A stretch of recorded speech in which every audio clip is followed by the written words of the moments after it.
కార్తీక మహాపురాణము 30వ అధ్యాయము కార్తీక వ్రత మహిమ ఫలశ్రుతి. నైమిషారణ్య ఆశ్రమంలో సౌనకాది మహామునులకందరకు సూత మహాముని తెలియజేసిన విష్ణు మహిమను, విష్ణు భక్తుల చరిత్రములను విని ఆనందించి 1000 నోళ్ళ కొనియాడిరి. సౌనకాది మునులకు ఇంకనూ సంశయములు తీరనందున సూతిని గాంచి, ఓ ముని తిలకమా, కలియుగమందు ప్రజలు అరిషడ్వర్గములకు దాసులై అత్యాచారపరులై జీవించుచు సంసార సాగరమున తరింపలేకపోతున్నారు. అటువంటి వారు సులభముగా ఆచరించు తరుణోపాయం ఏదైనా కలదా? ధర్మములన్నింటిలోనూ మోక్ష సాధనకు ఉపకరించు ఉత్తమ ధర్మం ఏది? దేవతలందరిలోనూ ముక్తినొసంగు ఉత్తమ దైవం ఎవరు? మానవుని ఆవరించియున్న అజ్ఞానమును రూపుమాపి పుణ్యఫలమిచ్చు కార్యము ఏది? ప్రతి క్షణము మృత్యువు వెంబడించుచున్న మానవులకు సులభముగా మోక్షము పొందగల ఉపాయమేమి? హరినామస్మరణ సర్వదా చేయుచున్న మేము ఈ సంశయములతో ఉన్నాము కాన దీని వివరించి తెలియజేయమని కోరిరి. అంత సూతుడు ఆ ప్రశ్నను ఆలకించి, ఓ మునులారా, మీకు కలిగిన సంశయములు తెలుసుకొనవలసినవి. కలియుగమందలి మానవులు మందబుద్ధులు. క్షణిక సుఖములతో నిండిన సంసార సాగరమును దాటుటకు మీరడిగిన ప్రశ్నలు మోక్ష సాధనము కాగలవు. కార్తీక వ్రతము వలన యాగాది క్రతువులనొచ్చిన పుణ్యము, దాన ధర్మ ఫలము చేకూరును. కార్తీక వ్రతము శ్రీమన్నారాయణకు ప్రీతికరమైన వ్రతము. ఇది అన్ని వ్రతముల కంటే ఘనమైనదని శ్రీహరి వర్ణించి ఉన్నాడు. ఆ వ్రత మహిమ వర్ణించుటకు నాకు శక్తి చాలదు. అంతియే కాదు, సృష్టికర్తయగు ఆ బ్రహ్మదేవునికి కూడా సఖ్యము కాదు. అయినను సూక్ష్మముగా వివరించదను. కార్తీక మాసమందు ఆచరించవలసిన పద్ధతులను చెప్పుచున్నాను. శ్రద్ధగా ఆలకింపుడు.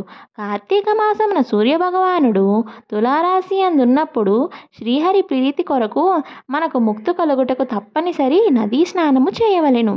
దేవాలయానికి వెళ్ళి హరిహరాదులను పూజించవలెను. తనకున్న దానితో కొంచెమైనా దీపదానం చేయవలెను. ఈ 4 రోజులు విధవ వండిన పదార్థములను తినకూడదు. రాత్రులు విష్ణు ఆలయమున గాని శివాలయమున గాని ఆవునేతితో దీపారాధన చేయవలెను. ప్రతిదినము సాయంకాలము పురాణ పఠనము చేయవలెను.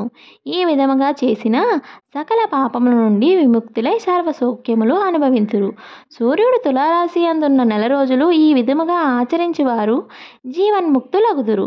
ఇట్లు ఆచరించుటకు శక్తి ఉండి కూడా ఆచరించక కానీ, లేదా ఆచరించే వారులను చూసి ఎగతాళి చేసిన గాని, వారికి ధన సహాయము చేయువారికి అడ్డు కలిగిన వారును ఇహపరమందు అనేక కష్టములు పాలొగటియే కాక, వారి జన్మాంతరమునందు నరకములో పడి యమకుంకరుల చేత నానా హింసల పాలు కాగలరు.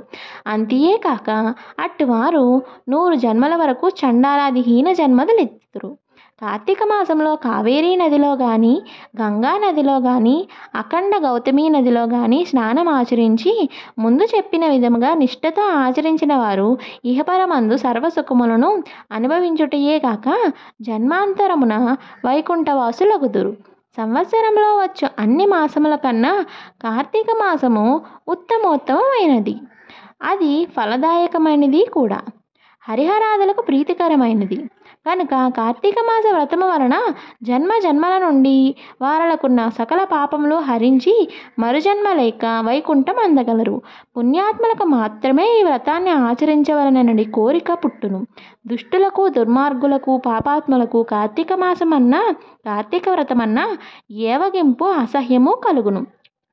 కాన ప్రతి మానవుడు ఈ పరమసత్యమును గ్రహించి ఇటువంటి పుణ్యకాలమును చేతులారా విడవక ఆచరించవలెను.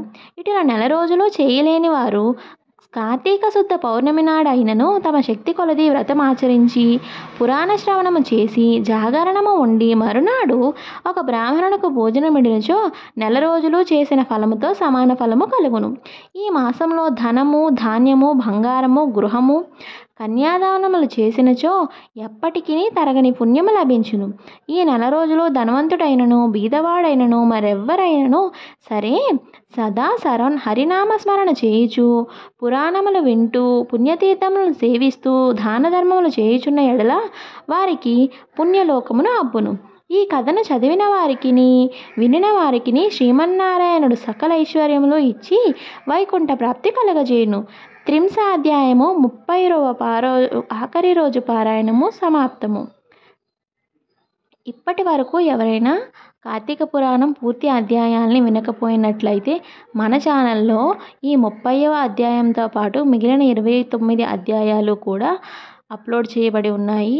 ఆఖరి రోజైన కార్తీక మాసం ముగియకపోయక ముందే ఈ 30 అధ్యాయాల్ని వినడం ద్వారా ఎంతో కొంత పుణ్యాన్ని సంపాదించుకోవచ్చు. అందుకోసమని ఇప్పుడే మన ఛానల్ని సబ్స్క్రైబ్ చేసుకొని మన ఛానల్లో ఉన్న మిగిలిన అధ్యాయాలన్నింటినీ కూడా ఇప్పుడే వినండి. అలాగే ఎవరికైనా ఉపయోగపడుతుంది అంటే వీడియోని షేర్ కూడా చేయండి.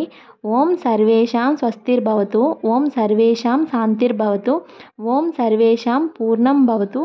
ఓం శాంతి శాంతి. హర హర మహాదేవ శంభో శంకర. ఓం నమః శివాయ.